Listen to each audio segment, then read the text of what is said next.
উফ উফ মাহাথির মাথা ধরে শুয়ে পড়ল। কি হচ্ছে এইসব তার জীবনে? বিভার থেকে দূরে গিয়েও তো ভালো লাগে না, বিভা চলে গেল তাও ভালো লাগে না, নিজের কাছে নিজের হাঁটতেও ইচ্ছে হয় না। পৃথিবী এমন এলোমেলো কেন?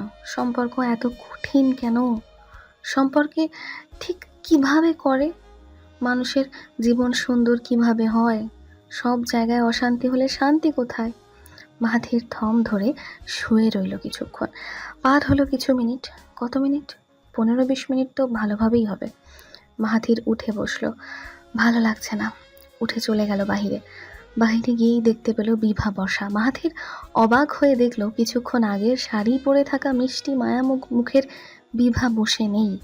মুখ তো মায়াময়, মিষ্টি আছেই, তবে পরনে সালোয়ার কামিজ পরে থাকা বিভা বসে আছে। সাধারণ মুখে কিছু কাজ করছে। সামনে পা খেয়াল করে বিভা মুখ তুলে তাকালো। মাহাথির দাঁড়িয়ে, মোটা রুক্ষ চুলগুলো এলোমেলো। বিভা হাসার চেষ্টা করলো, মুখে হাসি ফুটিয়ে স্বাভাবিক স্বরে জানতে চাইল, কিছু বলবেন? লাগবে কিছু? মাহাথির হতবাক হয়ে চেয়ে রইল, কিছু বলতে পারল না। মাহাথির উত্তর দিল, না, লাগবে না কিছু। বিভা কাজে মন দিল। মাহাথির ধীরে ধীরে বলল, আমার হয়তো তোমাকে লাগবে বিভা, অথচ এই তোমাকে লাগাটা আমি মানতে পারছি না। স্বাভাবিক জীবন আসলে কি? তার সংজ্ঞা মাহাথির জানে না, জানতেও চায় না। স্বাভাবিক জীবন দিয়ে তার কি কাজ? সে ব্যস্ত নিজের জীবন নিয়ে। এখন তার জীবন স্বাভাবিক না অস্বাভাবিক সেটা আল্লাহ জানে। মাহাথির নিজের জীবন নিয়ে ভাবতে লাগলো। নিজের জীবন বলতে সে বোঝে বাড়ি থেকে অফিস, আর অফিস থেকে বাড়ি। এর বেশি কিছুই নয়। আগে তার দুনিয়া ছিল তার আম্মা, তার আব্বা, তার ভাই, বন্ধু আনাসকে নিয়ে। এখন তার দুনিয়াতে তার ভাই নেই। নেই, আছে, আছে হয়তো কোথাও। তার কথা সে ভাবে না। যে ভালো আছে তাকে নিয়ে ভেবে সময় নষ্ট করে লাভ নেই। তবে তার দুনিয়ায় মানুষের সংখ্যা বৃদ্ধি পেয়েছে। এখন তার দুনিয়া বলতে সে বোঝে তার আম্মা, তার আব্বা, বিভা, শ্রুতি, পার্থিব, হামিম, আনাসকে। মাঝে পেরিয়ে গেছে 10 থেকে 12 দিন। বর্তমানে সে বসে আছে অফিসে তার আরেক বাড়িতে। কাজ করতে একটু ইচ্ছে শক্তি কোনোটাই নেই। বিরক্তিগুলো স্যালাইনের মতো করে প্রবাহিত হচ্ছে শরীরের রন্ধ্রে রন্ধ্রে। মাহাথির আনাসের দিকে চাইল। আনাস অফিসে আসছে কিছুদিন হলো। 7 দিনের ছুটি নিয়েছিল, আবারও সামনে নেবে তার বউয়ের ডেলিভারির সময়। তবে এখন সে হাসতে হাসতে ফোনে কথা বলছে।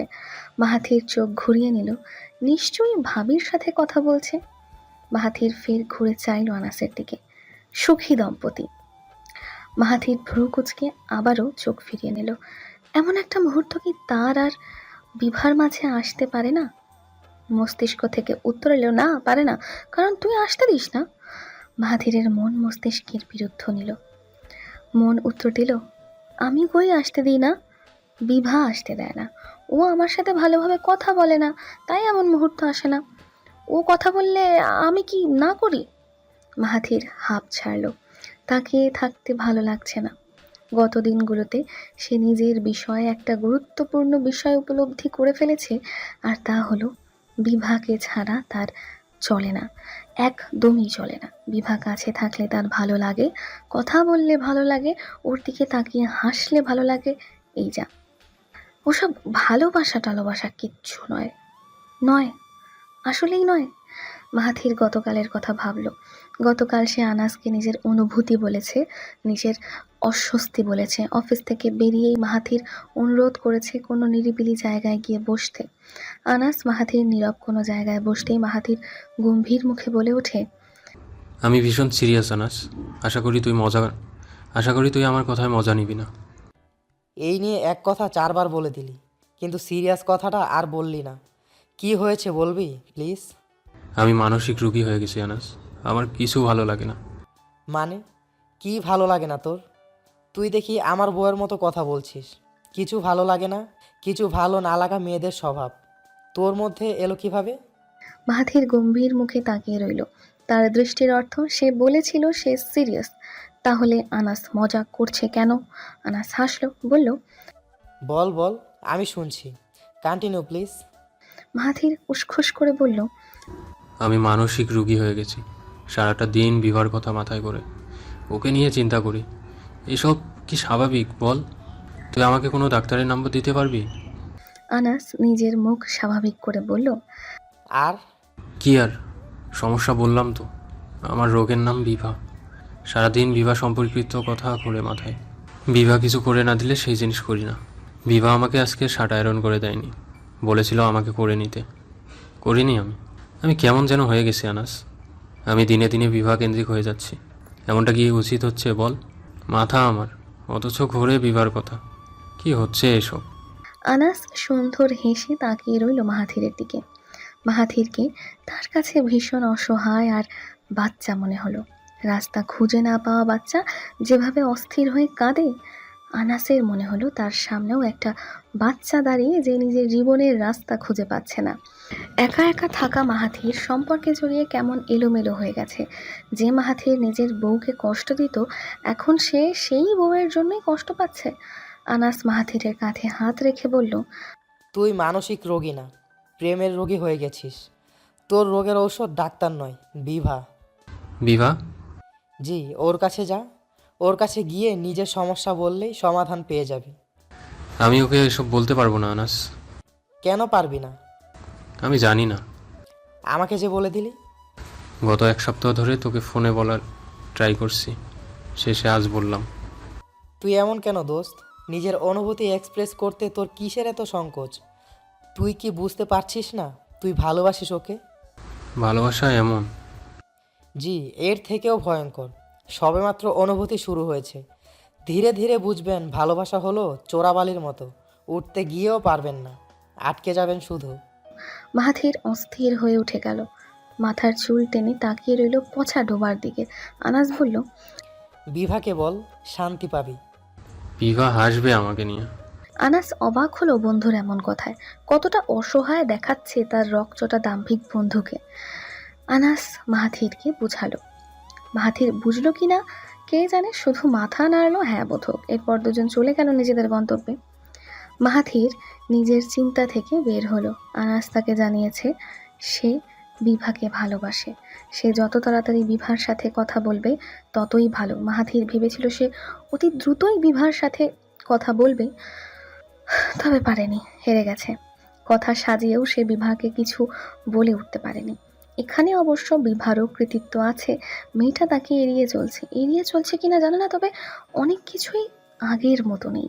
বিভা এখন তার সামনে আসে না বললেই চলে, শুধুমাত্র দেখা যায় রাতে, তাও মাঝে মধ্যে দেখা পাওয়া যায় না। আবার গত 3-4 দিন যাবৎ তার হাতে দুপুরের খাবার দিচ্ছে তার আম্মা। সে তার আম্মাকে কিছু বলতে পারেনি, তাকে তো আর জিজ্ঞেস করা যায় না যে বিভা কেন দিল না। এরপর আরও ভয়ঙ্কর ঘটনা ঘটেছে। বিভা তাকে সুরা পরে ফু দিতেও আসেনি। এই তো সে গতকাল আজ কতক্ষণ টিফিন হাতে বসে রইল, অথচ মেয়েটা এলো না।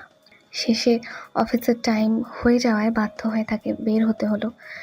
কিন্তু কেন এলো না? মাহাথির মুখ ফুলালো। স্বামীর সাথে বেয়াদবি? জানে না যে স্বামীর সুরক্ষার জন্য সুরা পড়তে হয়? নাকি মাহাথিরের সুরক্ষা তার উপর কোনো প্রভাব ফেলে না? সত্যিই ফেলে না? তবে কি বিভা তার থেকে দূরে চলে যাচ্ছে, বদলে যাচ্ছে, নাকি সব স্বাভাবিক? মাহাথির মাথা হেলিয়ে দিল। মাথার মধ্যে জট পাকিয়ে দলা ধরে আছে সব। সে কিছুরই সমাধান করতে পারছে না, মাথা ব্যথা করছে। বিভার চুল টেনে দিলে ভালো লাগতো। মাহাথির ভাবল বিভা একবার তার সাথে স্বাভাবিকভাবে কথা বললেই সে বিভাকে অফিসেও নিয়ে আসবে, সামনে বসিয়ে রাখবে। মাহাথিরের মাথা ব্যথা করলে চুল টেনে দেবে, আর কি চাই জীবনে? জীবন তো এতেই সুন্দর। মাহাথির নিজের অজান্তেই হেসে ফেলল। মাহাথির ঘরে ফিরে ফ্রেশ হয়ে নিল। আজ হামিমের সাথে দেখা হবে না, বাচ্চাটা ঘুমিয়ে পড়েছে। আজ বুকের সুতো কেটে এনেছে বিভা, সাথে পার্থিব। শ্রুতি ছিল। মাহাথির থাকতে পারেনি, তার জল্লাদ ম্যানেজার ছুটি দেয়নি কিছুদিন আগে নেওয়ার কারণে। হামিমের ব্যথায় জ্বর এসেছে শুনে মাহাথিরও ব্যথিত হলো। হামিমের সাথে তার রক্তের সম্পর্ক নেই, তবুও কেন জানি বাচ্চাটার প্রতি তার অসীম মায়া, অগাধ স্নেহ বুকের ভেতর। কিন্তু কেন? যাই হোক, বাচ্চাটা সুস্থ থাকুক তাই চাওয়া। ভীষণ সুন্দর ছবি আঁকে বাচ্চাটা, সে দেখেছে। একদিন তো মাহাথিরকে বলল একটা ছবি লিখেছি, দেখবে? মাহাথির হ্যাঁ বোধক জবাব দিতেই হামিম তার ক্যানভাস ঘুরিয়ে দিল মাহাথিরের দিকে। মাহাথির দেখল একটা বড় ছেলে আর একটা ছোট ছেলে দৌড়াচ্ছে। ছোট ছেলেটা বড় ছেলের হাত ধরা, সামনে বড় বড় কয়েন। মাহাথির হেসে ফেলল। হামিম বলল, ফোনে তো তুমি আর আমি নেই, তাই এখানে আছি। এটা তুমি আর এটা আমি। আমার তো পা নেই, আমি গাড়িতে চলি, তাই তোমার হাত ধরে দৌড়াচ্ছি যাতে পড়ে না যাই। আর এগুলো হলো কয়েন, তুমি আর আমি খাবো, খেয়ে ভুট্টু হয়ে উড়ে যাবো। মাহাথির আশ্চর্য হয়ে সেই সুন্দর ছবিটা দেখেছিল। এত নিখুঁত ছবি! ছেলেটাকে পেছন থেকে দেখেও মাহাথিরের মতোই মনে হচ্ছে। মাহাথিরের সেই অ্যাশ কালারের শার্ট, আবার ডিটেলসের শার্টের উপর ঘর ঘর করা, ছোট ছেলেটার ঝাপড়ি ধরা চুল, সব কি সুন্দর! ভালো লাগার সাথে হামিমের কথায় ভীষণ মায়া হয়েছিল। মায়া থেকে হামিমকে উত্তর দিয়েছিল, কে বলেছে তোমার পা নেই? এই যে তোমার পা আছে ব্রাদার। জাস্ট কয়েকটা দিন, এরপর থেকে তুমি হাঁটতে পারবে, বুঝেছো? হামিম বুঝেছিল কিনা কে জানে, ভ্যাঁ ভ্যাঁ করে কান্না জুড়ে দিল। মাহাথির অবাক হয়ে দেখলো বাচ্চাটার কান্না। শেষে তার কান্না থামলো মাহাথিরের কোলে উঠে। ঘটনা মনে হতেই মাহাথির হেসে ফেলল। ভাই বোন দুটো আসলেই পাগল। হামিম থেকে চিন্তা গিয়ে ঠেকলো বিভার দিকে। ঘরে ঢোকার সময় বিভাকে বলে এসেছে, শরবত দিও বিভা, গরম লাগছে। অথচ বিভা এখনো আসেনি। আসবে না নাকি? হঠাৎ বাহিরের ঠান্ডা বাতাসে মাহাথিরের শরীর ঠান্ডা হয়ে গেল। এত ঠান্ডা বাতাস! কোথাও বৃষ্টি হচ্ছে নাকি? আজ মোটেও গরম ছিল না আবহাওয়া, তবুও সে শরবত চেয়ে এসেছে, অথচ তার চা চাওয়া উচিত ছিল। ঠান্ডা আবহাওয়ায় চা খেতে পারলে শান্তি লাগতো। কি আশ্চর্য, সে এমন গাঁজাখোরের মতো ব্যবহার কেন করছে? সে কি গাঁজা খায় নাকি? বিভাকে জিজ্ঞেস করতে হবে বিভা রান্নায় কিছু মেশায় নাকি। সারাদিন একজন মানুষকে ঘিরে চিন্তা, চায়ের বোতলে শরবত চাওয়া, এগুলো অবশ্যই গাঁজাখোরের লক্ষণ। মাহাথির ফোন বের করে সার্চ করতে নিল গাঁজাখোরের লক্ষণ কি। মাহাথির, আপনার শরবত। বুকটা ধক করে উঠল। মাহাথির পেছন ফিরে চাইল, সাধারণ মুখে বিভা দাঁড়িয়ে। মাহাথির ফোন বিছানায় ছুঁড়ে দিল। বিভা এগিয়ে এলো গ্লাস নিয়ে। মাহাথিরের দিকে বাড়াতেই মাহাথির ইচ্ছে হলো বিভার হাত ধরতে, ধরল না, গ্লাস নিল। বিভা ঘুরতেই মাহাথির ডেকে ফেলল। বিভা! এমন ডাকে বিভাকে আবারও ঘুরতে হলো মাহাথিরের দিকে। মাহাথির মনে মনে আওড়ালো, আসো, দুজনে একটু গল্প করি, তোমার সাথে কথা বলার ইচ্ছা করছে। আওড়ানো শেষ। এখন সে এই কথাটাই বিভাকে বলবে। রেডি? 1 2 3। আসো, কথা বলো। বিভা বুঝল না মাহাথিরের অস্পষ্ট সুর। বিভ্রান্তি নিয়ে উত্তর দিল। হ্যাঁ। মাহাথির অন্যদিকে ফিরল। মাহাথির নিজের উপর অবাক হয়ে লক্ষ্য করলো তার ভীষণ কান্না পাচ্ছে। সে বিভাকে কষ্ট দিত অনায়াসে, তাহলে ভালো কথা বলতে এত দ্বিধা কিসের? মাহাথির বিভার দিকে ফিরল করুণ মুখে। বিভা তখনও হতবাক হয়ে দাঁড়ানো, বলল, কিছু বলতেন? করুণ মুখের না বোধক মাথা নাড়ল মাহাথির। বিভা হাফ ছেড়ে চলে গেল। মাহাথির বিছানায় বসলো ধপ করে। ভীষণ রাগ হলো বিভার উপর। মাহাথিরের মন মস্তিষ্কে ধমক দিল, খুব তো বড় বড় কথা, ভালোবাসি ভালোবাসি ভালোবাসি। তুমি আমাকে মোটেও ভালোবাসো না বিভা। ভালোবাসলে আমার চোখ দেখেই সব বুঝে যেতে, বুঝতে পারতে আমি কি চাই। তুমি একটা মিথ্যাবাদী বিভা। মনের কথা শেষ হতেই মস্তিষ্ক মনকে চড় বসালো, বলল, বিভা কোনো কবিরাজ জ্যোতিষী নয়, ওর কোনো আধ্যাত্মিক ক্ষমতাও নেই যে তোর মনের খবরও জানবে। তুই মুখ ফুটে না বললে বুঝবে কিভাবে? আগে নিজে ঠিক হ। মাহাথির নিভে গেল। মন মস্তিষ্কের যুদ্ধ আর হচ্ছে না। ক্লান্তিতে শরীর ভেঙে আসছে। কাল সে বিভাকে নিজের মনের কথা বলবেই। রাত 1টা তো বাজবেই। বিভা ঘুমায়নি, বসে বসে দেখছে তার নিজের ভাইটাকে। ব্যথায় মুখটা একটুখানি হয়ে আছে। যখন সুতো কাটা হলো, কি চিৎকারটাই না করলো।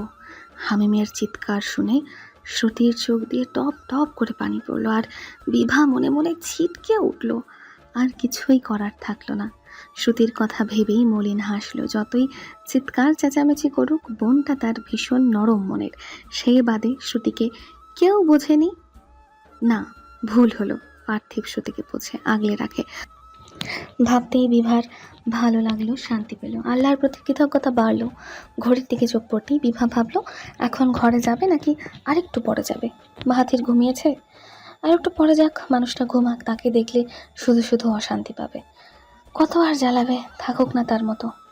তার সাথে সংসার করছে এই কত না, কি দরকার শুধু শুধু অশান্তি দেওয়ার?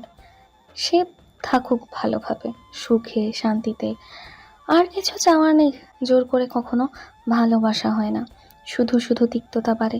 বিভা উঠে জানালার কাছে গেল। ঠান্ডা বাতাস, অথচ বিভার ভেতরটা কেমন যেন আগুনে পোড়ার মতো গরম। বিভা ঘরে না গিয়ে তার ভাইয়ের ঘরে বসে রইল তার ভালোবাসার মানুষকে শান্তি দিতে, অথচ সে জানলও না তার ভালোবাসার মানুষ তার জন্য অপেক্ষা করে সারা ঘর হাঁটাহাঁটি করছে উদ্ভ্রান্তের মতো, অথচ তার চোখে রাজ্যের ঘুম। আপনি আমার সাথে কথা কেন বলেন না? পার্থিব শ্রুতির দিকে তাকালো, তাকে খুব সুন্দর একটা হাসি দিল। হাসি দিয়ে সে শ্রুতিকে গুরুত্বও দিল না, অবহেলাও করল না, পরিস্থিতিটাকে হাতের মধ্যে রাখলো, আন্তরিক কণ্ঠে বলল, কি যায় আসে শ্রুতি, কথা না হয় নাই বললাম, জীবন তো থেমে নেই, চলেই যাচ্ছে তাই না? শ্রুতি হতবাক হয়ে চেয়ে রইল। এত কঠিন কথা। শ্রুতি তার কাঠির মতো দুই হাত দিয়ে পার্থিবের বাহু ধরল, ধরে নিচের দিকে টানলো। পার্থিব কাগজ থেকে মুখ তুলল শ্রুতির দিকে। শ্রুতি শান্ত কণ্ঠে বলল, রাগ করলে বলে দিতে হয় যেন অপর মানুষটা রাগ ভাঙাতে পারে। পার্থিব তাকিয়ে রইল শ্রুতির দিকে, নম্র কণ্ঠে বলল, রাগ না করলে ভুলবো কেন? আপনি রাগ করেছেন? আমাকে বোকা ভাবেন? আপনি চালাক। শ্রুতি থম ধরে রইল, কিছু বলল না। পার্থিব শ্রুতিকে হাত ধরে উঠালো, বলল, রাত হয়েছে অনেক, চলেন ম্যাডাম, ঘুমাতে যাই। পার্থিব শ্রুতির হাত ধরে টেনে রুমে নিয়ে এলো। শ্রুতিকে বিছানায় শুয়ে পড়তে বলে সে চলে গেল বাথরুমে। শ্রুতি মুখ লটকে দাঁড়িয়ে রইল। শ্রুতি ঠিক জানে পার্থিব যে তাকে অবহেলা করলো, কথা যাতে না বাড়াতে হয় তাই হাত ধরে এনে শুয়ে পড়তে বলল। ও কি বাচ্চা? সারাদিন কাজ করে আবার রাতে এসে ভাবটা খায়? কিসের এত কাজ তার? কি হবে এত কাজ করে? কই আগে তো এত কাজ ছিল না। শ্রুতি নাক ফুলিয়ে শুয়ে পড়ল। মনে মনে নিজেকে দুটো চড় মারল পার্থিবকে ভালোবাসার জন্য। মানুষের জীবনে কখনো আফসোস শেষ হয় না। জীবনের এক এক পর্যায়ে থাকে এক এক প্রকারের আফসোস।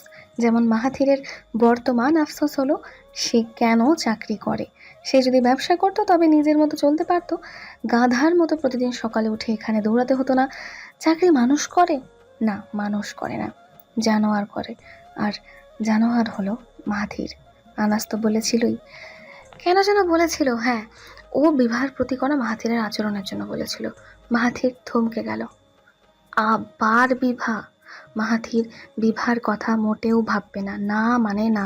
সে ফোন বের করে স্ক্রোলিং শুরু করলো। সামনে যা আসছে কিছুই সে গ্রাহ্য করছে না, আঙুলের সাহায্যে উপরে পাঠিয়ে দিচ্ছে। হঠাৎ একটা পোস্টে চোখ আটকে গেল। মাহাথির পড়তে শুরু করলো, কখনো নারীদের মন থেকে উঠে যাওয়ার মতো কাজ করবেন না।